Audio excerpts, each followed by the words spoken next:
A myth is an idea that, while widely believed, is false. In a deeper sense, in the religious sense, a myth serves as an orienting and mobilizing story for a people. The focus is not on the story's relation to reality, but on its function. A story cannot function unless it is believed to be true in the community or the nation. It is not a matter of debate. If some people have the bad taste to raise the question of the truth of the sacred story, the keepers of the faith do not enter into debate with them. They ignore them or denounce them as blasphemers.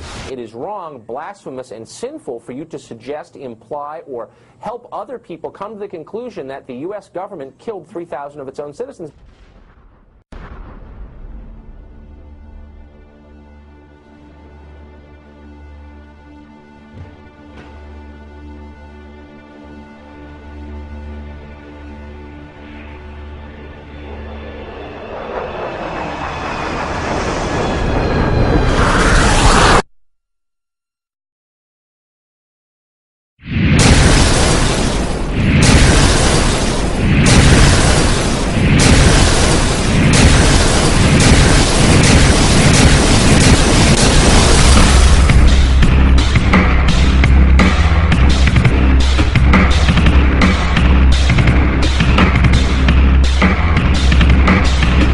With a demolition team set off when you see the old demolitions of these old buildings. It looks like one of those scenes of an old building being purposely dynamited and blown up. Anybody who's ever watched a building being demolished on purpose knows that if you're going to do this, you have to get at the under-infrastructure of a building and bring it down. The way the structure is collapsing, this was the result of something that was planned. It's not accidental that the first tower just happened to collapse and then the second tower just happened to collapse in exactly the same way. How they accomplished this, we don't know. The building collapsed to dust. You don't find a desk. You don't find a chair. You don't find a telephone, a computer. The biggest piece of a telephone I found was half of the keypad, and it was about this big. What happened to the concrete was pulverized from river to river. There was dust powder 2-3 inches thick.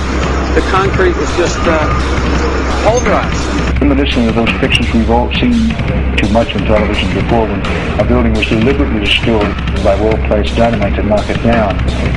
If they had detonated, they were planned to take down a building. Boom, boom, boom, boom, boom. I heard a second explosion. There was a heavy-duty explosion. Then there was those secondary explosions and then the subsequent collapses. An explosion blew and it knocked everybody over. To me, it sounded like an explosion. It sounded like gunfire. Bang, bang, bang, bang, bang. And then all of a sudden, 3 big explosions. We heard a big explosion coming down. And then the entire top of the building just blew up. We saw some kind of explosion. By the force of the explosions. Big explosion. Blew us back into the 8th floor. Then we get to the lobby. This is a big explosion. The lobby looked as though a bomb had exploded there. A huge explosion now raining debris. It's been a huge explosion. Huge explosion that we all heard and felt. We just witnessed some kind of follow-up explosion. We heard a very loud blast explosion. The secondary explosion at Tower 1 camp. That is another bomb going off. He thinks that there were actually devices that were planted in the building. Planted in the building.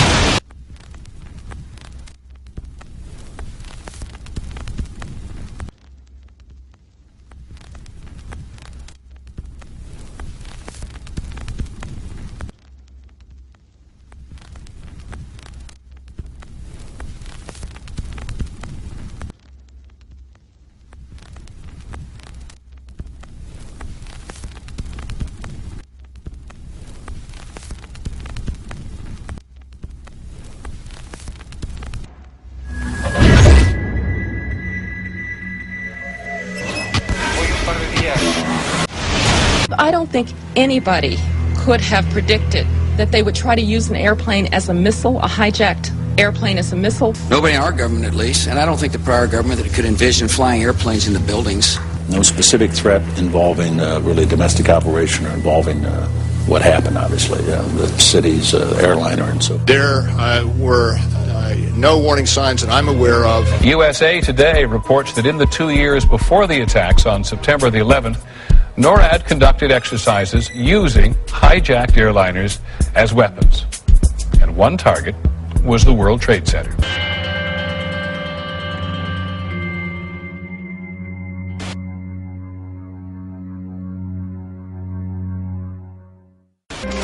In confidential documents from the Philippines obtained by CNN, the plan was clear. He will board any American commercial aircraft, control its cockpit, and dive it at the CIA headquarters. Other buildings targeted the Pentagon and the World Trade Center. Security in counterterrorism was blinking red, in the words of George Tenet, that the warnings of an imminent attack were so severe that something dramatic should have been done. It was unparalleled. Instead, our president went on a month-long vacation.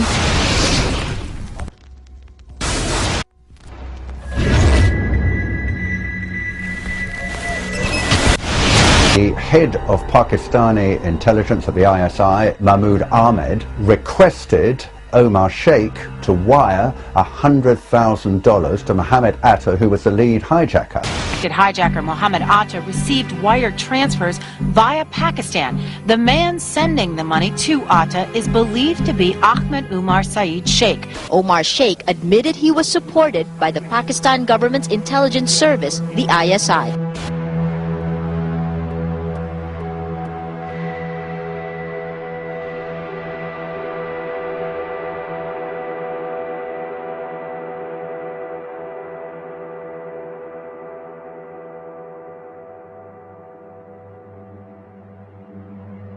Although we are told that 4 or 5 of the alleged hijackers were on each of the flights.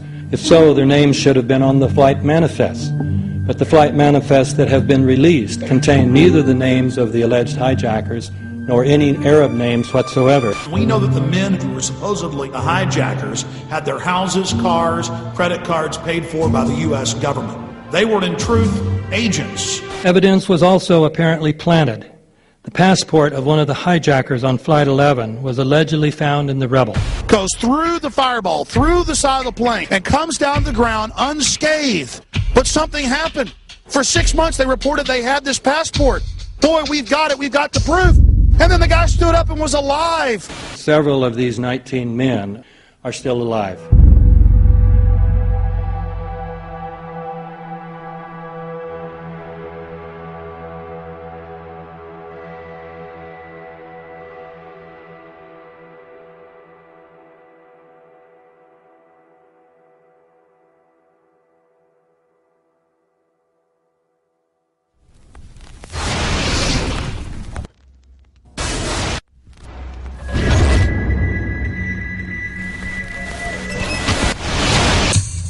Of course we're after Saddam Hussein, bin Laden. He's January 2001, the Bush administration orders the FBI and intelligence agencies to back off investigations involving the bin Laden family, including 2 of Osama bin Laden's relatives, who were living, guess where, in Falls Church, Virginia, right next to CIA headquarters. When he was already America's most wanted criminal, he reportedly spent 2 weeks in the American hospital in Dubai, was treated by an American doctor, and visited by the local CIA agent. We have not seen one piece of evidence that links Osama bin Laden directly to the planning stages of September 11th. This failure to provide proof was later said to be unnecessary because bin Laden, in a video allegedly found in Afghanistan, admitted responsibility for the attacks. This confession is now widely cited as proof. But the man in this video has darker skin, fuller cheeks, and a broader nose than the Osama bin Laden of all other videos. We again seem to have planted evidence. In 1976, Osama's older brother Salim bin Laden hired a man in Texas by the name of Jim Bath to handle all the investments in the United States for the bin Laden family. Jim Bath also happens to be a personal, almost lifelong friend and former Air National Guard pilot with George W. Bush.